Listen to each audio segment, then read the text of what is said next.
Donc vidéo numéro 2, la suite du cours sur les absences maladie.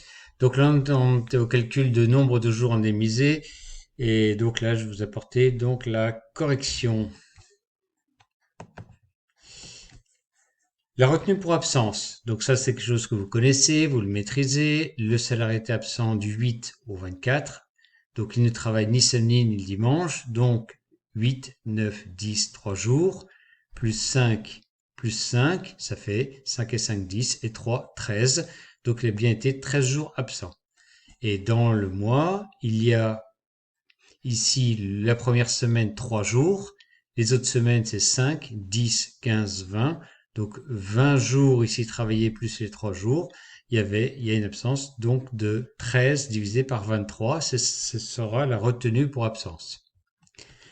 Les IJSS, on travaille en jour calendaire, on l'a vu.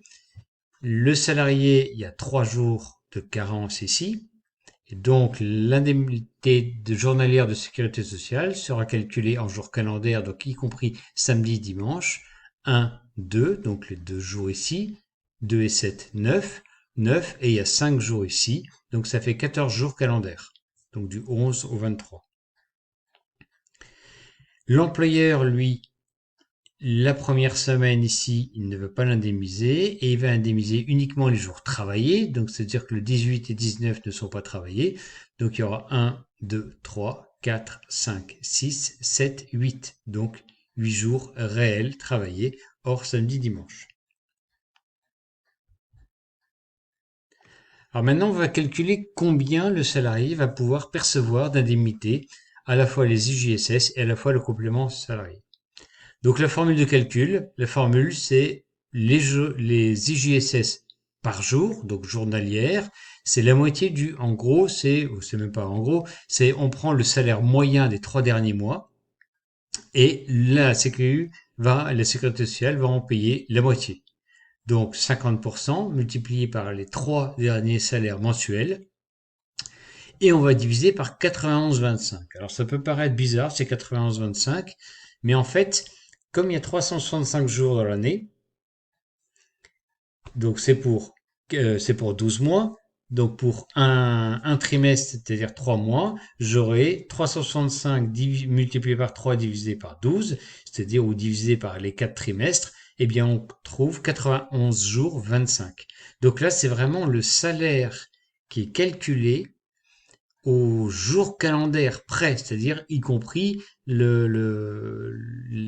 bissextile. Donc là, vraiment, on est dans un calcul tout à fait exact.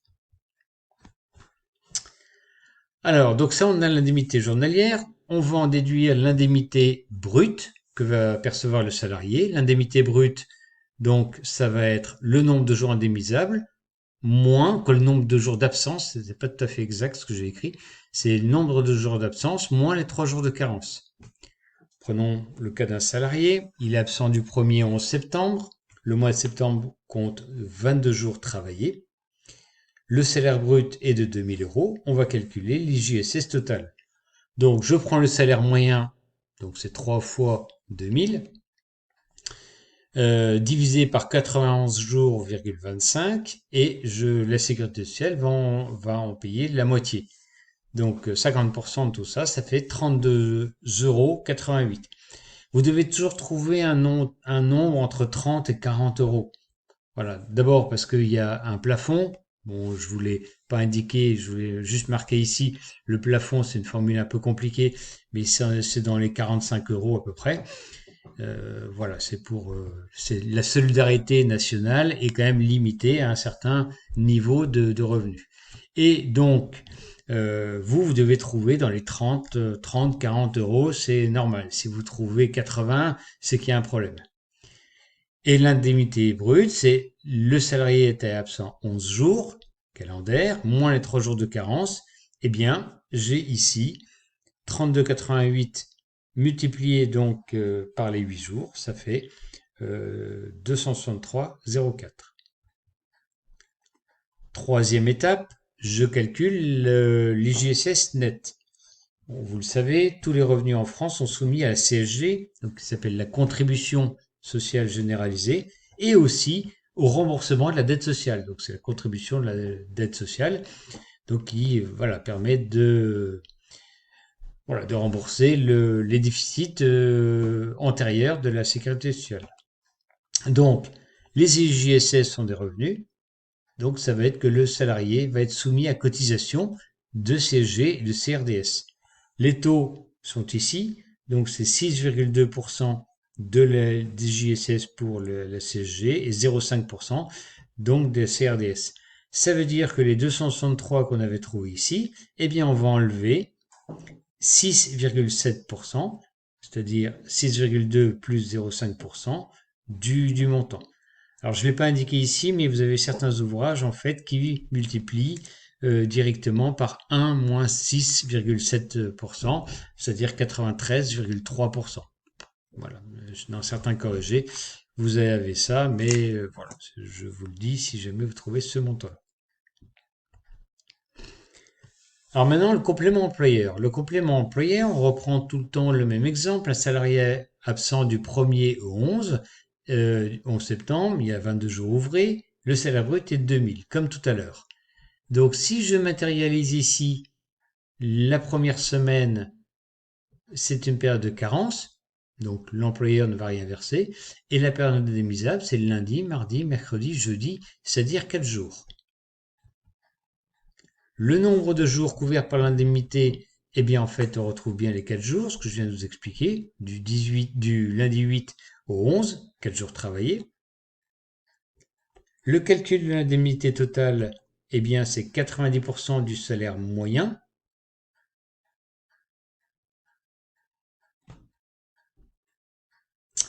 Multiplié par 4 jours, là on est en jours travaillés, donc payés. Donc 4 divisé par 22, ce qui fait 327,27. Ça veut dire que l'employeur s'engage à ce que le salarié perçoit cette somme-là en tout, y compris les IJSS. Le salarié, on avait vu dans la page précédente qu'il allait gagner 32,88 par jour. Donc, comme il y a 4 jours indemnisés, la sécurité sociale va verser au titre de ces jours-là 131,52. Et le complément employeur, ça va être l'indemnité totale qu'on a trouvée ici, 90% du salaire pour la période d'absence, moins les IJSS que l'on a trouvé ici. Donc on va trouver 327 moins 131, on trouve 195,75. Si je veux résumer ce que va toucher le salarié, et c'est ça qu'on va vous demander plutôt qu'on peut vous demander au BTS, c'est-à-dire que le salarié dit bah, moi je vais être absent, combien je vais toucher. Voilà. Et bien en fait il va percevoir deux choses, c'est 195 € au titre du complément employeur. En fait il va toucher un petit peu moins parce que ça on va le voir, ça va aller dans le brut. Et ensuite dans le salaire brut et qui va être soumis à cotisation salariale et au titre de l'indemnité journalière de sécurité sociale, il va toucher 131 €. Et là, encore une fois, c'est du brut parce que le salarié va toucher du net, c'est-à-dire le brut moins les cotisations CSG et CRDS. Alors, comment ça se passe sur le bulletin de paye? Ben, en fait, sur le bulletin de paye, vous allez avoir le salaire du salarié. On va enlever les jours où il aurait dû être présent et il n'a pas travaillé, donc 9 jours. On a dit dans l'énoncé qu'il y avait 22 jours au mois de septembre. Le complément maladie va être ici rajouté au brut, donc soumis à cotisation. Donc le salaire brut, ça va être 2000 moins l'absence plus le complément maladie. Mais on n'oublie pas que le salarié va percevoir directement les IJSS de son côté. C'est-à-dire que son salaire brut, il est effectivement diminué de 630 €, 832 €, mais il va quand même percevoir un petit peu quelque chose de 263 € brut des IJSS. Ça coûte quand même cher d'être malade, hein, vous l'avez compris. Voilà, donc là, il y a le schéma qui vous réexplique que la première période, il va toucher 131 euros ici, la deuxième période, de nouveau 131, 4 jours indemnisés au titre des IGSS, mais il va percevoir en plus donc les 195,75 euros au titre du complément. Alors, quand il y a subrogation, c'est-à-dire que c'est l'employeur qui va percevoir les IGSS pour le salarié, et donc c'est l'employeur qui va lui reverser. Eh bien, on retrouve 2818 d'absence, on retrouve le complément employeur, le salaire brut.